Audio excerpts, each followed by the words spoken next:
എമ്പുരാൻ്റെ ഒരു സ്പെഷ്യൽ കേസായിട്ട് എനിക്ക് തോന്നി. എനിക്ക് തോന്നുന്നു പ്രിവ്യൂ കണ്ടിട്ട് പിന്നീട് വാളെടുത്ത ആൾക്കാരൊക്കെ പ്രിവ്യൂവിൻ്റെ സമയത്ത് അടിപൊളിയാന്ന് പറഞ്ഞ വീഡിയോസൊക്കെ നമ്മൾ കണ്ടില്ലേ. മോഡി ഗവൺമെൻറ്റിൽ തന്നെ അവരുടെ നയങ്ങൾക്ക് വിരുദ്ധമായ സിനിമകളും ഇവിടെ സെൻസർ ചെയ്യപ്പെട്ട് വരുന്നുണ്ട്, അല്ലാതെയും വരുന്നുണ്ട്.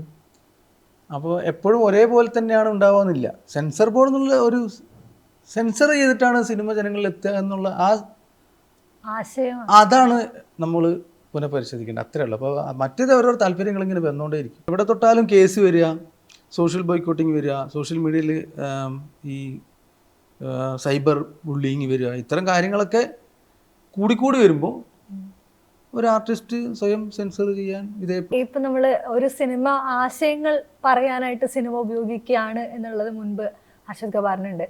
അപ്പൊ ഈ സിനിമ ആശയം സംസാരിക്കുക മാത്രമല്ലല്ലോ, അത് കേൾക്കുക എന്നുള്ളത് കൂടെ ഇല്ലേ. അതിനുവേണ്ടി കൊമേഴ്ഷ്യൽ സിനിമകളെ തിരഞ്ഞെടുക്കുന്ന ഒരു കാലഘട്ടത്തിലാണ്, അല്ലെങ്കിൽ കൊമേഴ്ഷ്യൽ സിനിമകൾ കുറച്ചുകൂടെ രാഷ്ട്രീയം സംസാരിക്കുന്ന ഒരു കാലഘട്ടം കൂടെയാണ്. അതേസമയം തന്നെ സെൻസർ ബോർഡിന്റെ വലിയ രീതിയിലുള്ള കടന്നുകയറ്റം സിനിമകളിൽ വരുന്നുണ്ട്. പെർട്ടിക്കുലർ സിനിമകൾക്ക് മാത്രമേ ഇവിടെ അവസരങ്ങൾ ഉണ്ടാവുന്നുള്ളൂ, അല്ലെങ്കിൽ ഭയപ്പെടുത്തുന്ന ഒരു സാഹചര്യം ഇവിടെ നിലനിൽക്കുന്നുണ്ട്. ഈ കൊമേഴ്ഷ്യൽ സിനിമകളിലേക്ക് വരുമ്പോൾ പ്രത്യേകിച്ചും ഇത്തരം ടൂളുകൾ സംഘ് യൂസ് ചെയ്യുന്ന സമയത്ത് സിനിമ എടുക്കുക എന്ന് പറയുന്ന ഒരു ചലഞ്ചാണോ?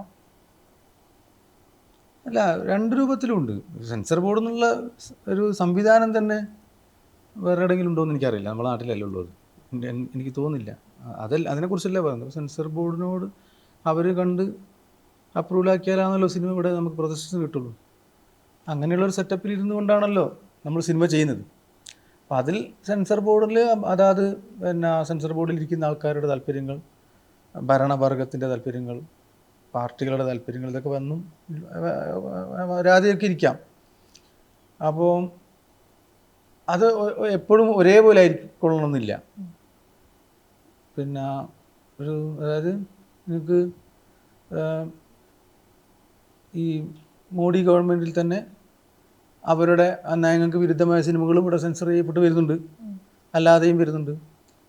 അപ്പോൾ എപ്പോഴും ഒരേപോലെ തന്നെയാണ് ഉണ്ടാവുകയെന്നില്ല. സെൻസർ ബോർഡ് എന്നുള്ള ഒരു സെൻസർ ചെയ്തിട്ടാണ് സിനിമ ജനങ്ങളിൽ എത്തുക എന്നുള്ള ആശയം അതാണ് നമ്മൾ പുനഃപരിശോധിക്കേണ്ടത്. അത്രേ ഉള്ളൂ. അപ്പോൾ മറ്റേത് ഓരോ താല്പര്യങ്ങൾ ഇങ്ങനെ വന്നുകൊണ്ടേയിരിക്കും. കുറേ ഉദാഹരണങ്ങൾ നമുക്ക് മുമ്പിലുണ്ടാവും. അങ്ങനെ ചിലർക്ക് ഇപ്പോൾ ഇതൊക്കെ എന്നെ ആശങ്കപ്പെടുത്തുന്നുണ്ടോ എന്ന് വെച്ച് കഴിഞ്ഞാൽ സെൻസർ ബോർഡ് മാത്രമായിട്ട് ആശങ്കപ്പെടുത്തുന്നില്ല എന്നുള്ളതാണ് ഞാൻ പറഞ്ഞത്. അത് പറയാനാണ് ഞാൻ അത്രയും പറഞ്ഞത്. സെൻസർ ബോർഡ് മാത്രമാണ് ഇവിടെ നമ്മളെ. ഞാനെപ്പോഴും വിശ്വസിക്കുന്നത് ഏറ്റവും വലിയ സെൻസർഷിപ്പ് എന്ന് പറയുന്നത് സെൽഫ് സെൻസർഷിപ്പാണ്.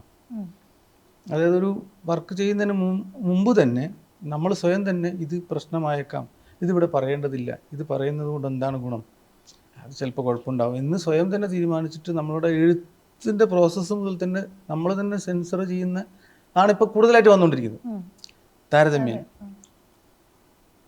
അത് തീർച്ചയായിട്ടും അങ്ങനെ ഒരു പ്രവണത കാണുന്നുണ്ട് മൊത്തത്തിൽ. പ്രത്യേകിച്ചും 2014 ശേഷം കാണുന്നുണ്ട്. നമ്മൾ പൊതുവെയുള്ള പലരുടെയും ഫിലിമോഗ്രാഫി എടുത്ത് നോക്കിക്കഴിയുമ്പോൾ നമുക്ക് മനസ്സിലാവും. നമ്മളെ ഇവിടുത്തെ മാത്രമല്ല കേട്ടോ പറഞ്ഞത്, മൊത്തം ഇന്ത്യയിലുള്ള കാര്യങ്ങളാണ് പറഞ്ഞത്. അപ്പോൾ അത് സെൽഫ് സെൻസർഷിപ്പ് കൊണ്ടാണെന്നാണ് ഞാൻ വിശ്വസിക്കുന്നത്. അതാണ് കൂടുതൽ അപകടമെന്ന് എനിക്ക് തോന്നുന്നു. ഇപ്പൊ നമ്മള് എമ്പുരാൻ വരുന്ന സമയത്ത് പല വെട്ടുകളോടുകൂടിയാണ് രണ്ടാമത് റിലീസ് ചെയ്യുന്നത്.